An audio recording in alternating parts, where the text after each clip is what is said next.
I'm Carolyn, and this is my family, Richard, Rebecca, Mycroft, and Quirk. Together, we are the Wandering Seasquatch. Alright, so I just took apart all of this here, or at least tried to. I took the cabinets off, took the inner lining off on the inside there, here, to kind of figure out how it's all put together. And it is put together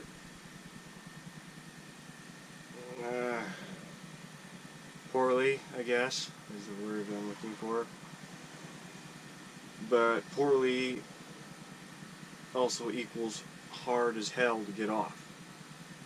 And the reason I'm looking at doing that, also all the wiring and everything runs in between the bottom here and the inside here. So the wiring for the lights, you know, everything all the way down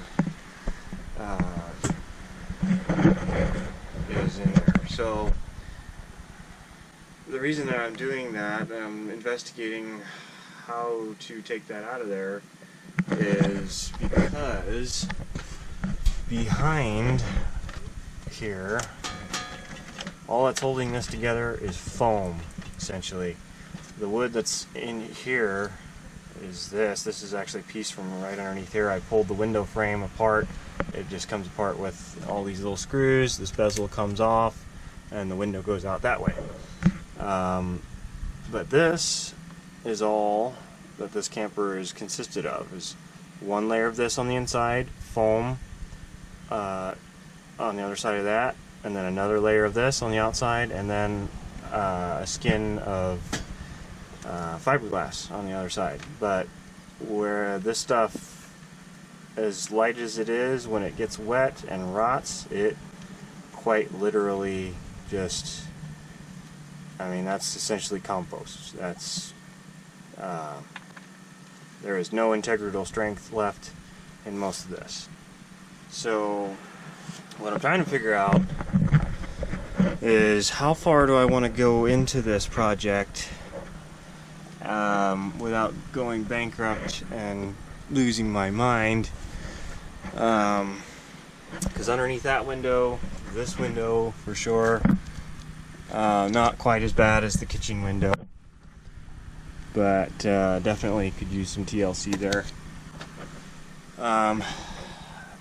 Other than that, the other windows are actually quite solid,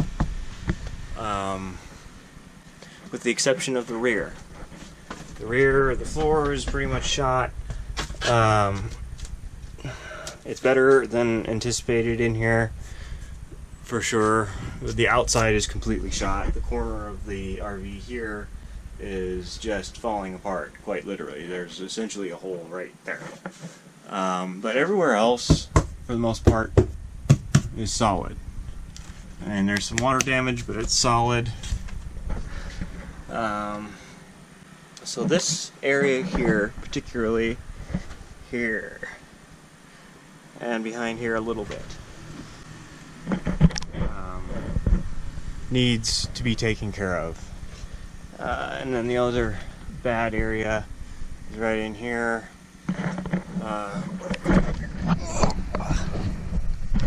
So, I mean, it's solid, even though that looks rotten as hell. But you can actually see light shining through in there. So this all needs to be taken care of. Somebody in the past has taken a bunch of 2x6s and bolted them all down instead of putting a fresh sheet of plywood down underneath this mattress. Looks tacky, adds weight, not the correct way to do it. Fills the top full of holes. Well, I should say the bottom of the top full of holes. So that all needs to be rectified. But otherwise, yeah, it's pretty solid everywhere else. It's not something that can't be done. Yeah, there's some random odds and ends, you know, like here, you know,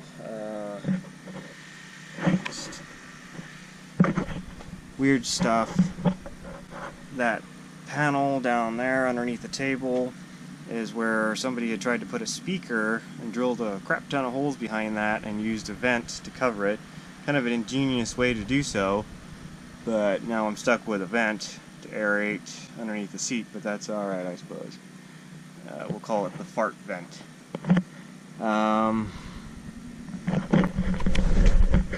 I've got to figure out what to do with this. The previous owner had cut away areas.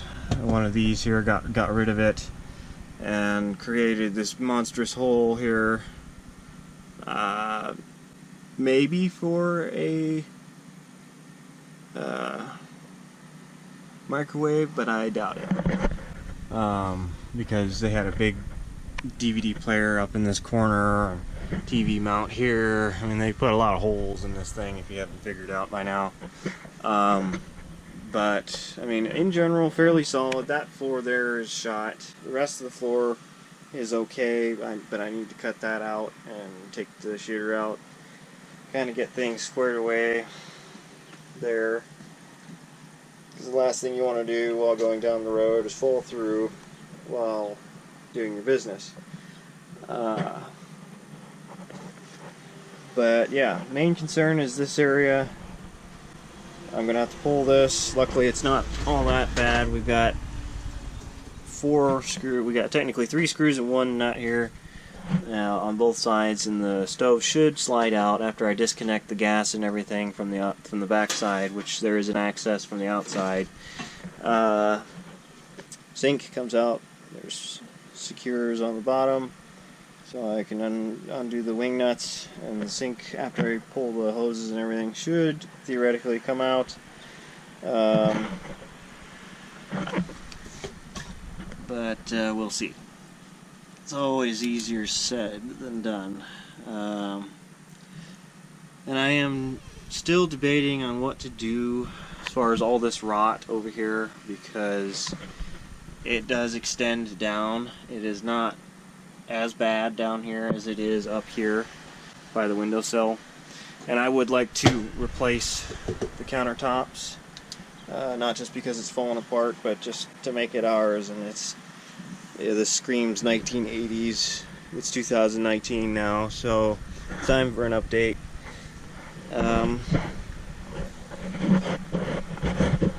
So yeah, I'm debating on whether or not pull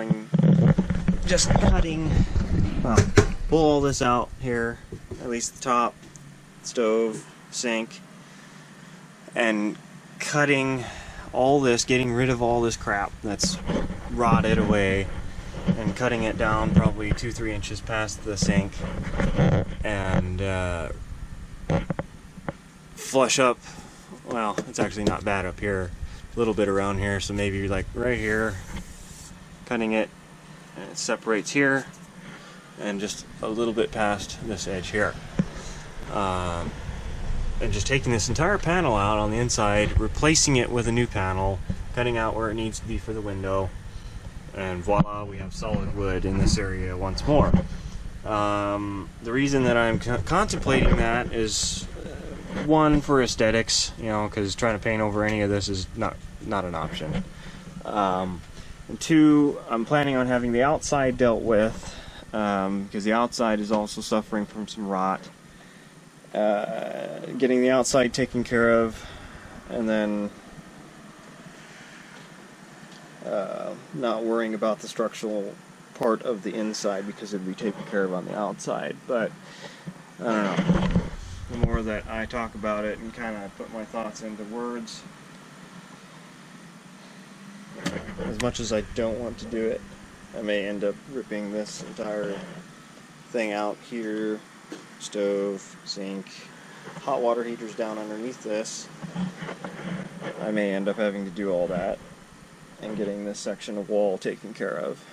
This part won't be so bad, because there's some bolts that hold the futon portion of this in place. I should only have to remove the futon portion and then be able to access this panel back here. It is not nearly as bad as that, and just cut out what's bad, which isn't actually much. It's just like right here, Right in here, essentially the seam where those two boards would have met, and just replace that, get that taken care of. Reseal the windows, obviously, and take care of the outside. But other than that, that is the worst of the rot on the inside of this camper, other than the back here. But as we go along, we'll be repainting, kind of refinishing things, and making it ours as we go along here. This pink colored sink has got to go. Not necessarily go, but I'll probably definitely refinish it. Other than that, that's pretty much it for now. Carolyn wanted me to film, so I hope that was good enough. I'll still, as I figure things out, kind of relay some information and see where we go from there. I think we're going to go to Menards later this evening and kind of figure out the price range on boards and just stuff in general that we're going to need flooring. Luckily the ceiling seems to be in fairly decent shape, so I shouldn't have to deal with that. There is this strange and mysterious and slightly scary frame job they did around the AC unit. Granted, the AC unit is probably a little over 100 pounds, and maybe they were apprehending any sagging that was going on, or it started to sag already and they put this in place. So I don't know exactly what I'm going to do about that, whether I really don't want to leave it. It's ugly. It's not supposed to be there. But we'll see. We'll see what happens as we go along. Anyway, I will continue on.